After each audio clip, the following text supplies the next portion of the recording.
So, it's been a few days since I last posted about this. Been crunching pretty hard. Hopefully the quota's met before the pickup arrives tomorrow, though I think we'll have some spare time, with a forensics team on site. Sorry, stalling. Here's the next section. The uncoupled. The brutality displayed in this realm is nothing to be scoffed at, but at the very least, you grow accustomed. Meat and bone lose their sting. And yet, there are some things the scars can't toughen you against. One in particular stands out to me. Kurt and I were out on a scouting trip. We'd long since made amends by this time, and agreed to let bygones be just that. Plodding along the ridge of a snow dune, Kurt cocked his head and looked at something, then grabbed my shoulder with a wary firmness. "Get down, now!" We both dropped down below cover.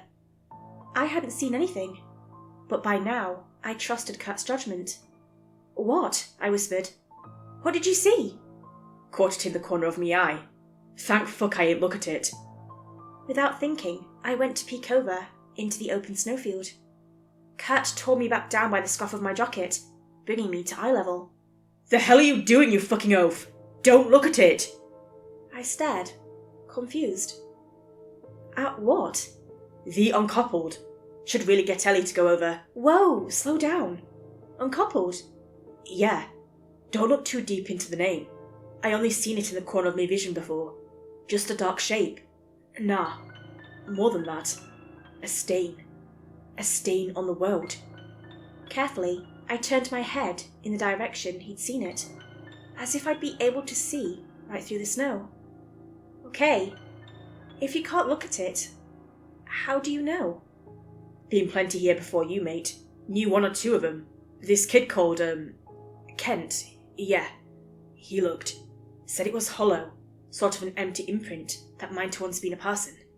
I think he said something along the lines of, it's like if you took someone and stripped everything away except their being.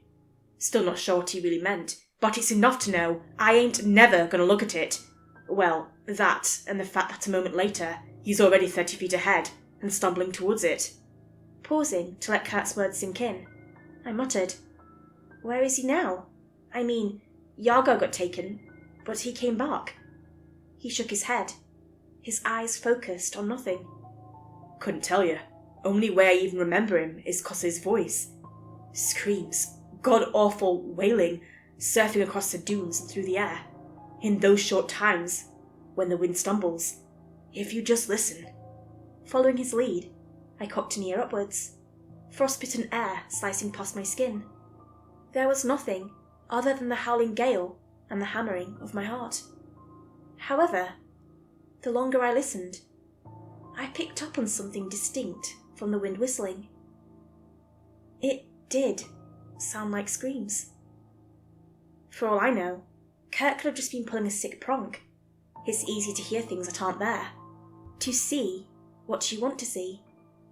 Only, as I focused, it began to morph into the tone and timbre of a voice I still remembered. One I remembered well. It was the last voice I'd heard before this all happened. I tried not to think about it. "Help me!" The words were hissed straight into my ear. It startled me so bad, my legs straightened and I hopped off the ground. No question that time. It was his voice. After that, it wasn't a matter of not thinking about it, but of trying to forget.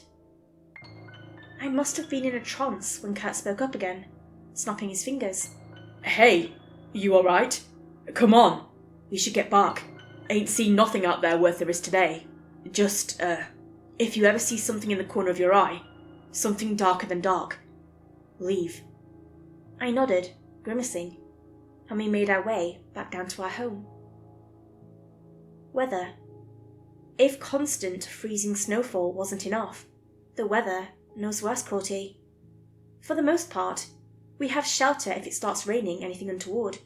If you're caught out in the snowfield though, well, let's say you'll be back in a few weeks at best. Months or years at worst. That happened one time while Eleanor and Alexei went out scavenging. They must have been on their way back when it started raining these razor-sharp eye shards, finger-sized blades that sliced straight through canvas and embedded deep into wooden platforms. Pained snarls from above heralded Alexei's arrival, the rope ladder quivering under his descent. The best way I can describe how he looked was if a shrapnel grenade had detonated 3 feet in front of him. Well, all around him really.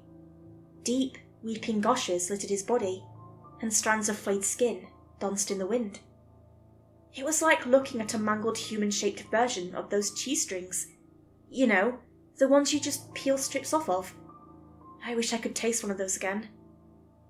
Anyway, there wasn't much we could do except bandage him up. Even then, it was more so we didn't have to see his injuries. I realised, in my stupidity, something we'd overlooked. He was alone. "Oh shit! Alexei! Where's Ellie?" Nia whimpered. "She fall behind?" He sat there, lifeless. It could have been the bandages wrapped around his head. I think he was just too broken to register the question. "Alexei, you motherfucker! Where is she?" With his throat and chest a pulpy mess, Alexei's voice was little more than a grating rattle. "Didn't make it. Uncle's. Achilles sliced to shit. She fell down, crack." Nia just stood there, letting her head loll back, and let out a forlorn wail into the sky, one of transparent despair and indignance at this reprobate world. One I felt all too closely. I remember looking into the ice and seeing torn flesh dangling from a bollworm's mouth. Dull pink smudges carried through the ice as they tunneled. A while later, 2 or 3 weeks at a guess, her rebirth begun. It seems that whenever this happens, they aren't too far away. 30 feet tops. I don't want to jinx it. Maybe it's luck. More likely, it's just how this place works. I dream sometimes of being reborn from the ice, only to fall out rigid and lifeless. But all we get are failed miscarriages. Very, very dark. I almost sympathise with the author. I don't want to believe it. I'd like to just pass it off as a testament to human creativity. Yet, at the same time, is it better to be sure of true horror, or to leave questions unanswered, left to echo around in the edifice of unknowing? I'll be thinking about that, for sure, though something in me leans towards the latter. By tomorrow, I'll have answers. Or so I hope. Until then, my modus operandi will be hammering out research, then sitting tight under a blanket. Stay safe out there.